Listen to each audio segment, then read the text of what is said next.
Hey hello friends, welcome back to the Nifty Sensex YouTube channel दोस्तों। और मैं लेके आ चुका हूँ आप सभी लोगों के लिए एक और नया बेहतरीन वीडियो दुनिया के सबसे बेहतरीन मार्केट इंडियन स्टॉक मार्केट में दोस्तों। जी हाँ, ये कहने में तो दोस्तों बहुत आसान लगता है कि दुनिया का सबसे बेहतरीन मार्केट, लेकिन यहाँ पर कुछ भी बेहतरीन नहीं है।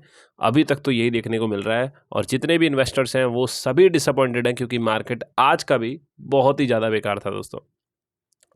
तो यहाँ पर जो आज गिरावट आई है दोस्तों, ये बहुत ही ज़्यादा गिरावट रही।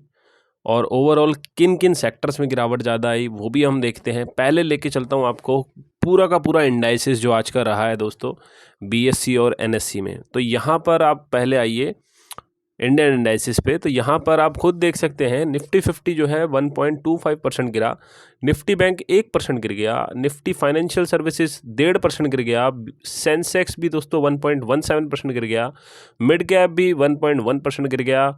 उसके बाद दोस्तों स्मॉल कैप की बात करें तो स्मॉल कैप भी दोस्तों 1% गिर गया।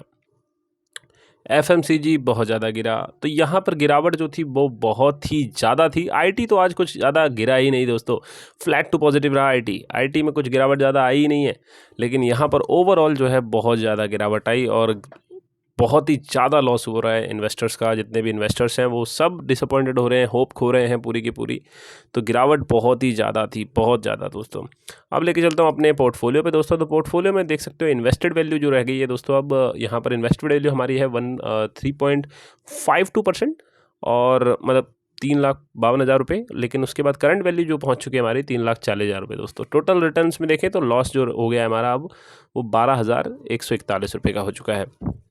ओवरऑल देखें तो आज जो हमारे पोर्टफोलियो में जो स्टॉक भागा वो था दोस्तों टाटा मोटर्स कमर्शियल व्हीकल, और बाकी टाटा मोटर्स पैसेंजर व्हीकल जो है उसमें गिरावट आई थी। और गिरावट जो है आपको दिखा देता हूँ मैं, करीब करीब 2% आज दोस्तों गिर गया है टाटा मोटर्स पैसेंजर व्हीकल। जी हाँ, कल इसमें करीब इतने ही परसेंट की तेज़ी थी, आज इतना ही गिर गया है दोस्तों ये।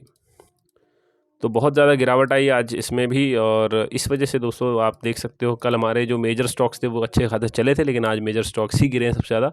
उसके बाद बीएससी जिसमें सबसे ज़्यादा होल्डिंग्स है हमारी थर्ड नंबर पे, उसमें बीएससी में भी आज बहुत ही ज़्यादा गिरावट आई। सबसे ज़्यादा बीएससी ही गिरा है हमारे स्टॉक में, 3.3% की गिरावट आई बीएससी में दोस्तों।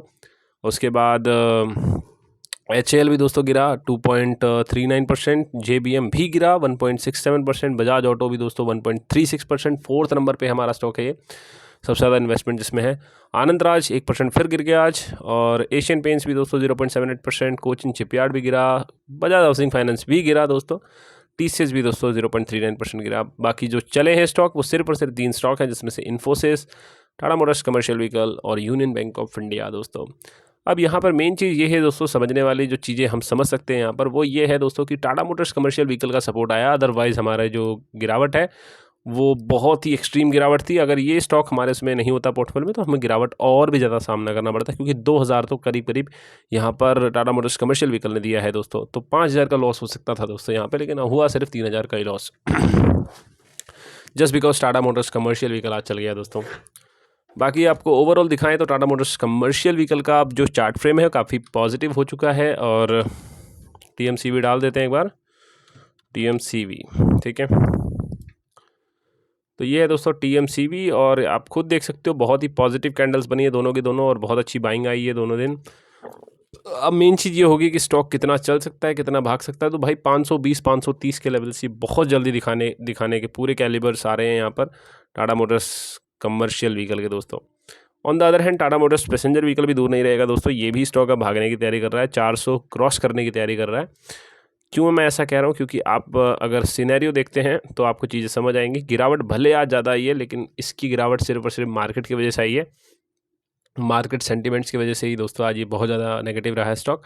अदरवाइज़ गिरावट पॉजिटिव था लास्ट डे दोस्तों, उसमें काफ़ी ज़्यादा गिरावट बाइंग आई थी। तो ये जो गिरावट है ये टेम्परेरी रहेगी मेरे हिसाब से, दोबारा से बाइंग जो है आ जाएगी यहाँ से टाटा मोटर्स पैसेंजर व्हीकल में, और स्टॉक 400 पार होके रहेगा बहुत जल्द, ठीक है। बाकी स्टॉक अदर स्टॉक्स देखें तो जिसमें हम एक्विजिशन करने वाले हैं, बढ़ाने वाले हैं, जिसमें वो है JBM ऑटो। JBM ऑटो के लेवल दोस्तों निकाल देता हूँ मैं अभी के अभी आपके आगे। JBM ऑटो जो है एक अच्छा स्टॉक है और इसमें हम एक्विजिशन अपना जो है जारी रखेंगे। अभी धीरे धीरे इसको एक्वायर कर रहे हैं, ठीक है, तो धीरे धीरे एक्वायर करने में अभी हम जो टोटल जो पैसा लगेगा वो देखते हैं। अभी ये लेवल निकाल रखा है हमने, जो कि है 540 का लेवल करीब। तो 540 के लेवल पे दोस्तों ये आएगा। 540 पे इस पे हम 8 शेयर और बाय कर सकते हैं। जी हाँ, मैं सही बोल रहा हूँ, 8 शेयर्स और बाय करता हुआ दिख सकता हूँ मैं जेबीएम ऑटो दोस्तों। अब जैसे ही नीचे आएगा हम 540 के लेवल पे और बाय करते हुए दिखेंगे। उसके बाद जो बाइंग का लेवल हमारा निकलेगा वो सीधा यही लेवल है, उसके बाद और कोई लेवल नहीं होगा, जो कि है 517 का लेवल दोस्तों। बाकी अब निफ्टी का भी एक बार हम कर देते हैं, बीएससी की बात भी कर लेते हैं। बीएससी भी इंपॉर्टेंट स्टॉक है हमारे पोर्टफोलियो में, क्योंकि बीएससी में भी हमें 2 स्टॉक अभी और बाय करने हैं, मतलब 2 शेयर्स और बाय करने हैं।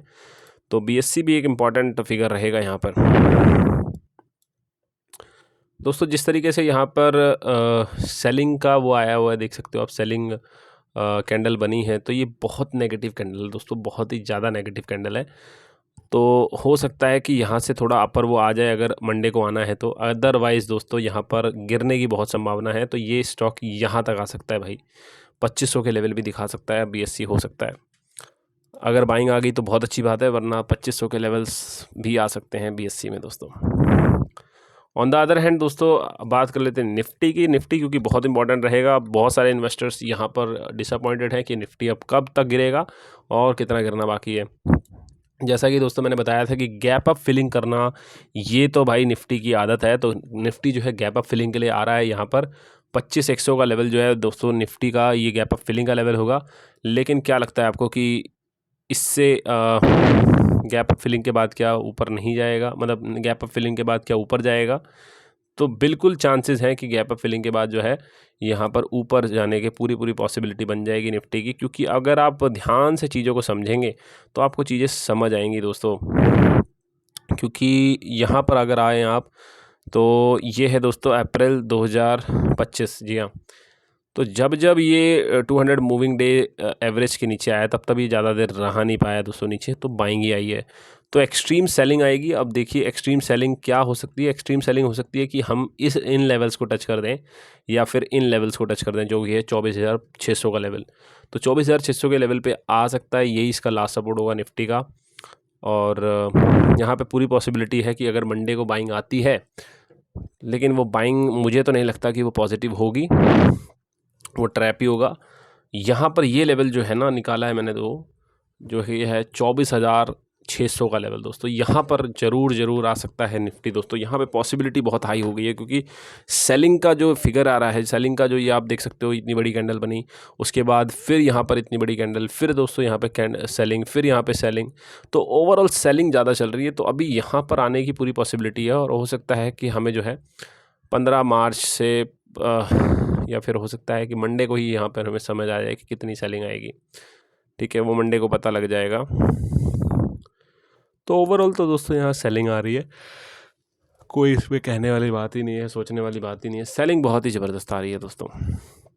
इन्वेस्टर्स का हो रहा है फुल लॉस, और इन्वेस्टर्स यहाँ पे होप खो रहे हैं। हम जैसे भी इन्वेस्टर्स जो हैं वो होप ही खो रहे हैं, क्योंकि ओवरऑल देखें तो नेगेटिव हो चुका है एनवायरनमेंट अब पूरा। आईचर मोटर्स भी दोस्तों आज 2% करीब गिर गया। आईचर मोटर्स एक अच्छा स्टॉक है, लेकिन इसमें भी आज गिरावट आई। गिरावट की वजह से दोस्तों जो स्टॉक है उसमें रेड कैंडल बना है, वो भी अपर साइड पे इतना ज़्यादा। तो ये इतना इम्पैक्टफुल नहीं होता है, क्योंकि हमारे जो लेवल्स हैं वो तो क्लियर ही हैं।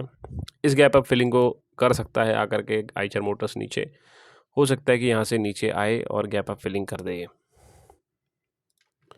अगर आप लेवल्स देखें तो कितना नीचे आ सकता है, 8.5% तक गिरना पड़ेगा उसके लिए।